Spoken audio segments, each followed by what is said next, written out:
Well, let's just have a few more from the audience to go along with that one. Yes. No. We've heard Mr. Martins talking to EPP, and very sensible, very moderate. And why then has this government joined a far-right organisation? Very simple question. There's been a lot of talk about should we have more regulation, less regulation, what kind of regulation. Surely this is a moot point if those regulations are not vigorously enforced. I'd like to know the panel's opinion on whether they believe in the past the existing regulations that we've had have been vigorously enforced. I didn't hear anyone on the panel talk about how we can ensure regulatory convergence, not just in the EU and the US, but also amongst all of the countries which made the G20 commitments. I just wanted to ask the question because no one's mentioned it. I'd be interested in the panel's views on the Stiglitz report. I feel that the panelists are generally wildly optimistic.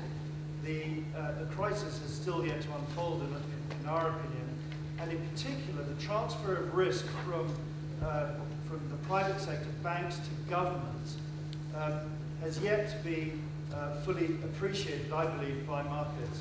So my understanding is that we are going to see further crises. We've got 14.6 trillion of debt in the US. We have an unfolding Eurozone crisis. What happened to capitalism? Right. Interesting. Okay. So look, plenty there in terms of have we done enough? In terms of past regulation, in terms of the convergence of regulation, in terms of the UN report, and of course in terms of arbitrage. I'm going to ask our Judy to go first. Just quickly on the regulatory arbitrage aspect of it, I think the key is to ensure that this cooperation still takes place among regulators because there is always a potential for a race to the bottom, and even when regulations are in place, depending on who's sitting in the regulator's chair, there is an opportunity for interpreting, using different modes of interpretation for those existing regulations. So I think there will always be some chance for regulatory arbitrage. In order to protect against that, we have to have regulators who are experienced, who are not afraid to use their authority, but also to ensure that these cooperative frameworks that we've been discussing, the regulatory dialogue, transatlantic networks, etc., remain in place. Thank you. And Mark, do you want to come back as a good European? You were making your case, and you were being accused of being in bed with the far right. Well, I think the UK government's record over the last year has been to engage vigorously in the debate on Europe.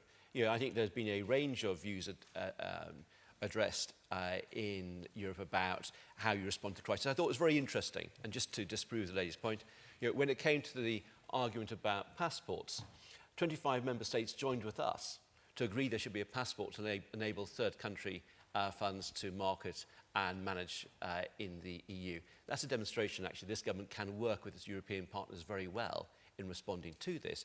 I think the other thing I would say is that, and gentlemen referred about implementation earlier on, and I think this is one of the challenges that the new ESAs will face, is how they ensure consistent interpretation of rules across Europe, and how they ensure that the quality of supervision and regulation across Europe is of a high, consistent standard. And I think that it's important for those bodies to focus on those tasks rather than look to acquire additional powers. Thank you very much. Eve, any last word? One, I think the most important question, and I will link to, is what about existing regulation? Would it not have been enough if better implemented? And second, what is the damage to our democracies? The problem is that many people understand that they have to work longer now, that they earn a little bit less, and that they may lose their job. But they link that to the bailout of the banks, and it has nothing to do with it. This is structural reforms that anyway needed and which were not initiated during good times and which hurt all the more when we are in a crisis time. But the response that was brought to the bank's failure is rather complicated, and it's not able to be explained to people. What we did is we are now looking at liquidity. No one before looked at liquidity. This did not exist. We look at the system as a whole. Before, there was only macro-prudential surveillance where each institution was under scrutiny, but not the whole system altogether. And we also now look more at the risk weight. Risk weighting observance was already part of Basel II, but we extended this way to see how much risk is an institution able to take. We introduce leverage ratio that diminish the risk. So these are all new elements, but they are extremely difficult to bring over to people. I was once told people cannot dream of Basel III, people cannot dream of ESRB, EBA, IOPS and other acronyms, but these are the responses that have been brought and which are very concrete responses, and I think they will work. But the people in the same time, they understand pretty well what it means austerity. And this is the gap where I pity all those who are in politics, because that's what they have to explain to people. Thank you. Thank you very much. Last word. Okay, well, I just want to quickly say something about the business of vigorous enforcement of regulation.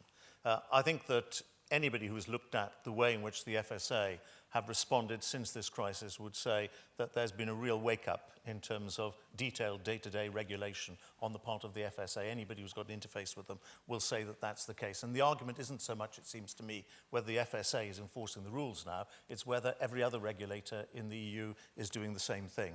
I think a range of other things really, I think, worth commenting on. The German Stock Exchange issue, I can remember when we were engaged in this dialogue, the dialogue was about ownership of airlines in the United States of America, where in wartime, the rules were changed to require 50% US ownership of airlines, and an attempt by Bush to try to change that got defeated in Congress. So I still say protectionism is fairly alive and well. And I just want to bring my remarks to a close by taking up the point that was raised by the lady about Conservative membership in the European Parliament.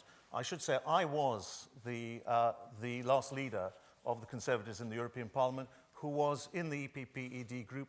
I negotiated, when I say entirely, in conjunction with the leader of the Conservative Party, our membership of that group through to 2009. I then subsequently left in 2009, and I've now come back to Westminster. But let me say, the Conservative Party leadership is fully entitled to come to its judgment about where its alignment should be within the European Parliament, but that does not mean that we should not recognise that the EPP are a very powerful group within the Parliament itself. And I just say, I challenge this assertion that we're associated with people from the extreme right.